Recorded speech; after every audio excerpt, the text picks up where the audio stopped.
Bonjour les collègues, je vous espère en forme. L'augmentation du point d'indice que vous avez confirmé hier est précisée 3,5%. Voilà, ça commence à bouger dans le bon sens. Bon, je vais pas vous refaire l'histoire, mais ça fait des mois qu'on met une pression pas possible sur le gouvernement pour augmenter le point d'indice de la fonction publique, le point d'indice des fonctionnaires. À ce sujet, merci à tous les collègues du Conseil régional de Bourgogne-Franche-Comté et d'ailleurs aussi, les collègues d'autres collectivités locales et puis de l'État, de l'hospitalière, de leur soutien dans cette période de lobbying intense pour obtenir une augmentation du point d'indice. Donc au 1er juillet 2022, le point d'indice de la fonction publique augmentera de 3,5%. Il s'agit de la plus forte augmentation depuis 1985. Alors ça c'est d'ailleurs ce qu'on nous dit, moi j'ai quand même vérifié. Est-ce que c'est vraiment la plus forte augmentation depuis 1985 ?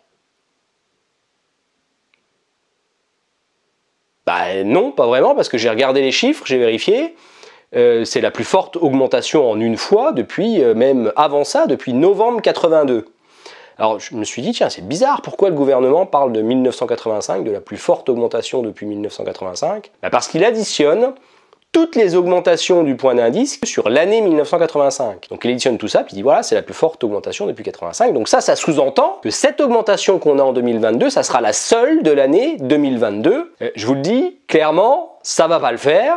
Oui, mais là, je crois que ça va pas être possible. C'est un bon début pour 2022, mais il en manque. C'est bien, mais ce n'est pas encore suffisant. Parce que si, comme moi, vous considérez, et puis comme nous, à l'UNSA d'ailleurs, que c'est juste une étape, une première étape, et que c'est pas suffisant, et qu'il faut que sur la fin d'année, on reparle d'une nouvelle augmentation du point d'indice, on est bien d'accord ensemble sur le fait que, voilà, ça faut que ça continue, c'est qu'une étape, cette augmentation de 3,5%. Si vous êtes d'accord avec nous pour dire que nous, on réclame 10% d'augmentation en 2022, si vous voulez continuer de mettre la pression sur les autorités avec nous, de nous donner de la force, c'est très simple, il y a une pétition, je vous mets le lien dans la description de cette vidéo, dans les commentaires, je verrai, une pétition à signer, c'est vraiment important, ça nous donne de la force, puis ça nous permet de voir aussi si vous êtes d'accord avec nous avec cette revendication de 10% d'augmentation du point d'indice en 2022. Les 3,5% qu'on vient d'avoir, c'est qu'une partie de ce qu'on réclame sur 2022. Le gel du point d'indice pendant des années, l'inflation elle est de 6%, vous connaissez les chiffres, 6% en 2022, donc ça suffit. En plus, le gouvernement il annonce 4% de revalorisation des prestations sociales, 4% de revalorisation des retraites. Je peux vous confirmer, vous savez qu'il y avait eu une augmentation d'un peu plus de 1% au début de l'année des retraites, et là on voit bien que l'inflation est forte et qu'il faut répondre sans attendre la date habituelle de revalorisation des retraites, c'est-à-dire le 1er janvier 2023. Oui. Donc je vous confirme que pour toutes les retraites, il y aura bien en juillet une revalorisation de 4%. Donc au global, ça fera un peu plus de 5% pour les retraites sur cette année. C'est même pas 4%, voilà, il nous rabote 0,5%, il nous donne que 3,5%. De toute manière, que ça soit 4% pour les retraités ou 3,5% pour les fonctionnaires, vous avez compris, c'est pas assez, donc il faudra qu'on reparle de ce sujet à la rentrée, peut-être même avant, à l'Assemblée nationale, on va en reparler, puisque le gouvernement, il veut faire passer ces augmentations dans le cadre d'une loi sur le pouvoir d'achat, donc les parlementaires auront leur mot à dire. Vous avez vu que la majorité, elle se dégage pas facilement au Parlement, donc on va peut-être en reparler. Donc 3,5%, ça ne remonte vraiment pas le moral, on les prend, mais c'est pas assez pour nous remonter le moral. Et de toute manière, ce qu'on se dit là, ce qu'on ressent ensemble, c'est appuyé évidemment par des statistiques et par les statistiques de l'INSEE. Le fait qu'on n'ait pas confiance en l'État pour garantir notre pouvoir d'achat, c'est appuyé. Je vous donne les dernières statistiques qui sont tombées il n'y a pas longtemps, là, fin juin. En juin 2022, la confiance des ménages en France baisse encore, baisse de nouveau. Sur la situation financière personnelle des ménages, confiance en baisse, et forte baisse, parce que l'indice est inférieur à la moyenne de longue durée. Et puis sur la capacité d'épargne des ménages, pareil, sur ce sujet, pareil, baisse de confiance. Confiance historiquement basse, plus basse que la moyenne de longue durée sur cet indice. Bon, j'en viens au sujet avec cette hausse de 3,5%. Je vais vous donner des exemples. Je vais commencer par des exemples fournis par le ministère. 57 € par mois pour une secrétaire de mairie avec 15 ans d'ancienneté. Cette hausse de 3,5% du point d'indice, ça correspond à 62 € par mois pour un professeur des écoles. Bon voilà, je vous mets les exemples à l'écran, comme ça vous regardez, c'est les chiffres qui sont fournis par le ministère. Et puis pour faire plus simple, je vais vous faire 3 simulations. 1500 € brut, 3,5% d'augmentation, ça fait autour de 52,50 € brut par mois. Si vous avez 2000 € brut, 3,5% d'augmentation du point d'indice, ça fait autour de 70 € par mois, c'est pour vous donner une idée. Si vous avez 2500 euros brut, ça fait autour de 3,5% d'augmentation, ça fait autour de 87,50 € brut par mois. Voilà, ça vous donne une idée de ce que ça représente, 3,5% d'augmentation des salaires. Alors oui, je réponds à une question qu'on m'a posée là, hein, 3,5% c'est du brut, hein. C'est le point d'indice s'applique à votre indice majoré et c'est du brut. Ensuite, vous dire que cette hausse de 3,5%, concrètement, elle nous donne quoi? Elle nous donne le nouveau point d'indice de la fonction publique. La valeur du point d'indice de la fonction publique, c'était 4,6860 € depuis le 1er février 2017. On ajoute 3,5%. Eh bien, le nouveau point d'indice des fonctionnaires applicable au 1er juillet 2022, c'est 4,85 €, 4,85 €. Ça, c'est le nouveau point d'indice de la fonction publique. Et comme le point d'indice de la fonction publique, il change et qu'il sert de référence à d'autres primes et d'autres indemnités de la fonction publique, eh ben, vous avez compris, il y a d'autres primes et il y a d'autres indemnités de la fonction publique qui vont prendre aussi 3,5% d'augmentation. Par exemple, le supplément familial de traitement, si vous avez des enfants. Le supplément familial de traitement va augmenter parce qu'à partir de 2 enfants, je ne vais pas rentrer dans le détail, le supplément familial de traitement, il est calculé sur l'indice de l'agent. Donc ça va monter aussi de 3,5% pour les agents qui ont du supplément familial de traitement à partir de 2 enfants, 3, 4 enfants, c'est proportionnel. Donc c'est plus 3,5%. L'indemnité de résidence, c'est de 1 à 3% du traitement brut de l'agent. Le pourcentage, il dépend de votre commune de résidence. Il y a les textes, vous cherchez ça, vous trouverez ça sur Internet. Eh bien, l'indemnité de résidence, pareil, c'est proportionnel, ça va prendre 3,5% d'augmentation. Et puis, vous vous posez peut-être la question, est-ce que nos primes, donc la partie prime de notre salaire, va aussi prendre 3,5%? Est-ce que nos primes vont aussi être augmentées de 3,5%? Alors là, j'ai jeté un œil sur la délibération qui fixe les primes au Conseil régional de Bourgogne-Franche-Comté.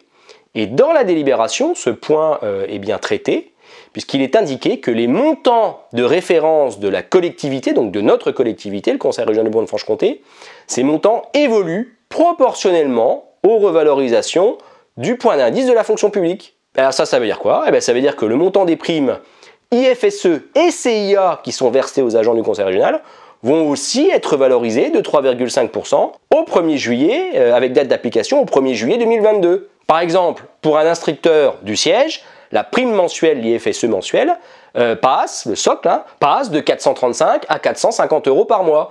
Pour un agent avec spécialité dans un lycée, pareil, la hausse de 3,5%, elle s'applique aussi aux primes, donc ça passe de 342 à 353,97, je vous mets les centimes. Je vous mets les tableaux à l'écran, comme ça vous pouvez jeter un œil sur ce que ça va donner, mais sachez que les primes doivent augmenter, si on applique la délibération, également de 3,5%. Et je l'ai dit un peu tout à l'heure, ça concerne l'IFSE, ça concerne aussi le CIA, donc la prime qui est versée chaque année au mois de juin. Par exemple, le CIA mini qui est à 360 €, eh ben, il va passer à 372,60 € l'année prochaine. Alors évidemment, ça concerne, versement 2022 concerne l'année 2021. Puis vous noterez aussi que la hausse, elle a lieu au 1er juillet, donc c'est possible que notre administration, elle nous donne que 50% de cette hausse sur le CIA qu'on aura en 2022. On verra, peut-être qu'ils vont essayer de gratter un petit peu quelques euros. On verra ça l'année prochaine, et puis gardez en tête que nous, au Conseil régional, on a une réforme du régime indemnitaire, où le vice-président RH, Patrick Ayache, a dit que tous les agents auraient une hausse de salaire, donc on a une réforme début d'année 2023, donc ça sera sans doute une modification des chiffres aussi qui s'appliqueront en 2023, au-delà de ces 3,5% d'augmentation du CIA. Autre question que vous vous posez peut-être, ça coûte quoi cette augmentation de 3,5%, cette hausse de 3,5% du point d'indice? Alors le gouvernement, il nous annonce les chiffres suivants. Coût pour les finances publiques, 7,5 milliards d'euros en année pleine, dont 3,2 milliards pour la hausse qui concerne les agents de l'État, 2,3 milliards pour ceux de la fonction publique territoriale et 2 milliards pour les collègues de l'hospitalière. Donc il nous redonnerait 7,5 milliards. Pourquoi je dis redonnerait? Puis pourquoi je vous parle de ça? Parce qu'il faut savoir qu'ils nous ont pris, avec le gel du point d'indice ces dernières années, 7 milliards d'euros. C'est pas moi qui le dis, c'est dans un rapport de l'Assemblée nationale, ce que je vous dis.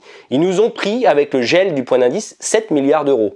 Donc là, le gouvernement nous dit ça va coûter, vous rendez-vous compte, 7,5 milliards d'euros. Alors peut-être 7,5 milliards d'euros, mais par rapport à ce qu'ils nous ont pris, c'est finalement qu'un effort de 0,5 milliards d'euros, 500 millions d'euros.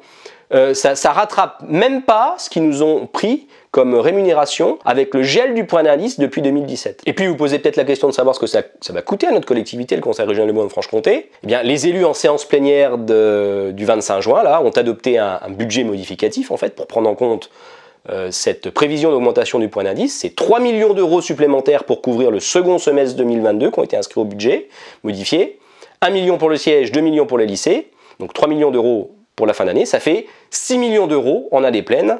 Vous inquiétez pas, c'est pareil, je vais vous rassurer sur ça. Le budget du conseil régional en 2021, c'était 2 milliards d'euros, donc ne vous inquiétez pas, ça va le faire, ils vont absorber cette hausse du point d'indice. Autre question que vous vous posez peut-être, est-ce que ça sera vraiment sur la paye de fin juillet, cette hausse donc, de notre traitement et puis des primes au conseil régional de 3,5%, est-ce que ça sera vraiment effectif fin juillet 2022? Alors là, c'est une bonne question, parce que le point d'indice, il n'est pas fixé par la loi, il est fixé par décret. Donc en fait, c'est le décret du 24 octobre 1985, décret modifié relatif à la rémunération des fonctionnaires, qui, dans son article 3, donne le montant du point d'indice de la fonction publique. Donc je dois vous dire que je n'ai pas bien compris pourquoi le gouvernement avait précisé que la mesure d'augmentation du point d'indice devait être acté dans le cadre du projet de loi sur le pouvoir d'achat et le projet de loi de finances rectificative présenté prochainement au Parlement. Il n'y a pas besoin de loi pour augmenter le point d'indice de la fonction publique, ça relève d'un décret. Donc sur ce point, il faut quand même qu'on reste vigilant. En même temps, si le gouvernement veut faire acter cette hausse devant les parlementaires, quelque part, on a peut-être aussi encore une carte à jouer, puisque le gouvernement n'a plus la majorité à lui tout seul à l'Assemblée nationale. Donc on pourrait imaginer de conduire une action auprès des parlementaires pour obtenir une augmentation plus forte que ces 3,5% qui ne sont pour nous qu'une étape, que ces 3,5% d'augmentation du point d'indice, demander aux parlementaires d'aller à 10% comme ce qu'on réclame, nous, à l'UNSA. À suivre, mais du coup ça permet de vous rappeler, encore une fois, qu'il faut signer la pétition d'augmentation, nous donner de la force en signant cette pétition d'augmentation du point d'indice, 10% en 2022, parce que cette pétition, elle nous sera utile pour faire, nous, le tour des parlementaires en Bourgogne-Franche-Comté et leur dire qu'on veut 10% d'augmentation du point d'indice. Ça compense le gel du point d'indice, vous connaissez ça par cœur, et ça compense l'inflation, ça compense l'inflation 2022. Alors je termine en vous disant qu'il y a eu 4 annonces complémentaires à cette annonce de hausse du point d'indice, à la conférence sur les salaires du 28 juin. Première annonce, reconduction de la JPA 2022. La JPA, c'est quoi? C'est pour les agents qui sont en bout de grille indiciaire, c'est une indemnité qui est versée aux collègues dont le traitement brut indiciaire aurait évolué moins vite que l'indice des prix sur une période cumulée de 4 ans. Si pendant 4 ans vous n'avez pas pris d'augmentation, vous avez droit à la JPA et c'est reconduit pour 2022. Deuxième annonce du gouvernement pendant cette conférence sur les salaires, modification des débuts de carrière pour les catégories B, enfin, heureusement. Donc modification des débuts de carrière pour les catégories B, ça veut dire quoi? Des mesures pour le grade B1 qui est le premier grade de la catégorie B, réduction à 1 an de la durée et revalorisation des 4 premiers échelons de B1, ce qui fait une réduction de la durée du grade de 26 à 26 ans au lieu de 30 ans. Et puis des mesures pour le deuxième grade de la catégorie B, le grade B2, avec la suppression du premier échelon et la réduction de 1 an des deuxième et troisième échelons, revalorisation de 1 point du troisième échelon, ce qui nous amène à une réduction de la durée totale du grade à 26 ans. Troisième mesure annoncée à cette conférence sur les salaires, l'extension du forfait mobilité durable, c'était aussi une revendication syndicale. Le forfait mobilité durable, c'est quoi? C'est 200 € si on vient au travail au moins 100 jours par an en vélo, en trottinette ou en covoiturage. Et bien là, le gouvernement a annoncé, et c'est ce qu'on demandait, de réduire le nombre de jours pour être éligible, donc réduire les 100 jours, et d'autoriser le cumul de ce forfait, donc d'autoriser d'avoir ces 200 €, avec en plus la prise en charge d'un abonnement de transport en commun. Donc ça irait dans le bon sens. Et quatrième mesure, ça concerne les collègues de l'État, revalorisation extension de la participation aux frais de restauration. C'est une évolution qui est proposée de la prestation interministérielle versée aux agents de l'État. En gros, une hausse de 7% pour compenser le prix des repas pris dans les restaurants administratifs. Ça concerne les agents de l'État uniquement. Voilà, j'arrête là. Je pense que je vous ai donné l'essentiel sur cette hausse du point d'indice effective au 1er juillet 2022, sur les 4 mesures complémentaires qui ont été annoncées également pendant cette conférence sur les salaires de fin juin. Pouce bleu si vous aimez cette vidéo et puis abonnez-vous pour ne pas rater les prochaines publications. À bientôt!